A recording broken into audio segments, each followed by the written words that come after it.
ಎಲ್ಲರಿಗೂ ನಮಸ್ಕಾರ. ನಂಬರ್ 1 ಭವಿಷ್ಯವಾಣಿ ಚಾನಲ್ಗೆ ಸ್ವಾಗತ. ಇವತ್ತಿನ ವಿಡಿಯೋದಲ್ಲಿ ಈ ವರ್ಷ ನಾಗಪಂಚಮಿ ಯಾವ ದಿನದಂದು ಆಚರಿಸಬೇಕು ಹಾಗೂ ನಾಗಪ್ಪನ ಪೂಜೆ ಮಾಡುವುದಕ್ಕೆ ಶುಭ ಮುಹೂರ್ತವನ್ನು ಹೇಳಿಕೊಡ್ತಾ ಇದ್ದೇನೆ. ನಾಗಪಂಚಮಿ ಪ್ರತಿ ವರ್ಷವೂ ಕೂಡ ಶ್ರಾವಣ ಮಾಸದ ಶುಕ್ಲ ಪಕ್ಷದ 5ನೇ ದಿವಸ ಅಂದರೆ ಪಂಚಮಿ ದಿವಸ ಬರುತ್ತದೆ. ನಾಗಪಂಚಮಿ ಈ ವರ್ಷ ಅಂದರೆ 2025 ಇಸ್ವಿ ಜುಲೈ 29 ತಾರೀಕು ಮಂಗಳವಾರ ದಿವಸದಂದು ಬಂದಿದೆ. ಇನ್ನು ಪಂಚಮಿ ತಿಥಿ ಯಾವಾಗ ಆರಂಭವಾಗಿ ಯಾವಾಗ ಅಂತ್ಯವಾಗುತ್ತದೆ ಅಂತ ಕೇಳೋದಾದರೆ ಜುಲೈ 28 ಸೋಮವಾರ ರಾತ್ರಿ 11:24 ಆರಂಭವಾಗಿ ಜುಲೈ 30 ಮಧ್ಯಾಹ್ನ 12:46 ಅಂತ್ಯವಾಗುತ್ತದೆ.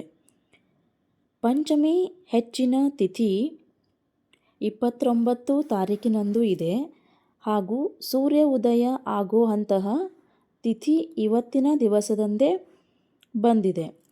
ನಾಗಪಂಚಮಿನ ನಾವು 29 ಜುಲೈ ಮಂಗಳವಾರ ದಿವಸದಂದು ಆಚರಿಸಬೇಕು ಹಾಗೂ ನಾಗಪ್ಪನ ಪೂಜೆ ಮುಹೂರ್ತ ಬೆಳಗ್ಗೆ 6:05 8:37 ಒಳ್ಳೆಯ ಸಮಯ ಇದೆ.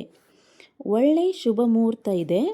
ನಾಗಪ್ಪನ ಪೂಜೆಯನ್ನು ನಾವು ಉಪವಾಸವಿದ್ದೇ ಮಾಡಬೇಕು. ಹಾಗಾಗಿ ಆದಷ್ಟು ಬೇಗ ಪೂಜೆಯನ್ನು ಮಾಡಿಕೊಳ್ಳಿ. ನಾನು ಹೇಳಿದ ಈ ಶುಭ ಮುಹೂರ್ತದಲ್ಲಿ ಪೂಜೆ ಮಾಡಿದರೆ ಶೀಘ್ರ ಫಲ ದೊರೆಯುತ್ತದೆ ಮತ್ತು ಈ ಸಮಯದಲ್ಲಿ ನಿಮಗೆ ಪೂಜೆ ಮಾಡಲಿಕ್ಕೆ ಆಗಲಿಲ್ಲ ಅಂದರೆ ರಾಹುಕಾಲ, ಯಮಗಂಡ ಕಾಲ, ಗೂಳಿಕಾಲ ಈ ಸಮಯವನ್ನು ಬಿಟ್ಟು ನಂತರ ಪೂಜೆ ಮಾಡಬೇಕು.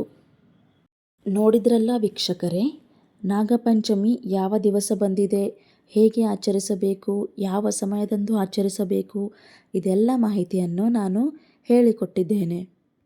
ಈ ಮಾಹಿತಿ ತುಂಬ ಉಪಯುಕ್ತವಾಗಿದೆ ಎಂದು ಭಾವಿಸಿದ್ದೇನೆ ಹಾಗೂ ಬೇರೆಯೊಬ್ಬರಿಗೂ ಕೂಡ ಈ ಮಾಹಿತಿಯನ್ನು ಶೇರ್ ಮಾಡಿ. ಹಾಗೆ ನಮ್ಮ ಚಾನಲನ್ನು ಸಬ್ಸ್ಕ್ರೈಬ್ ಮಾಡಿಕೊಳ್ಳಿ. ಇನ್ನಷ್ಟು ಹೆಚ್ಚು ಉಪಯುಕ್ತವಾದ ಮಾಹಿತಿಗಳನ್ನು ನಾವು ನೀಡಲಿದ್ದೇವೆ. ಧನ್ಯವಾದ.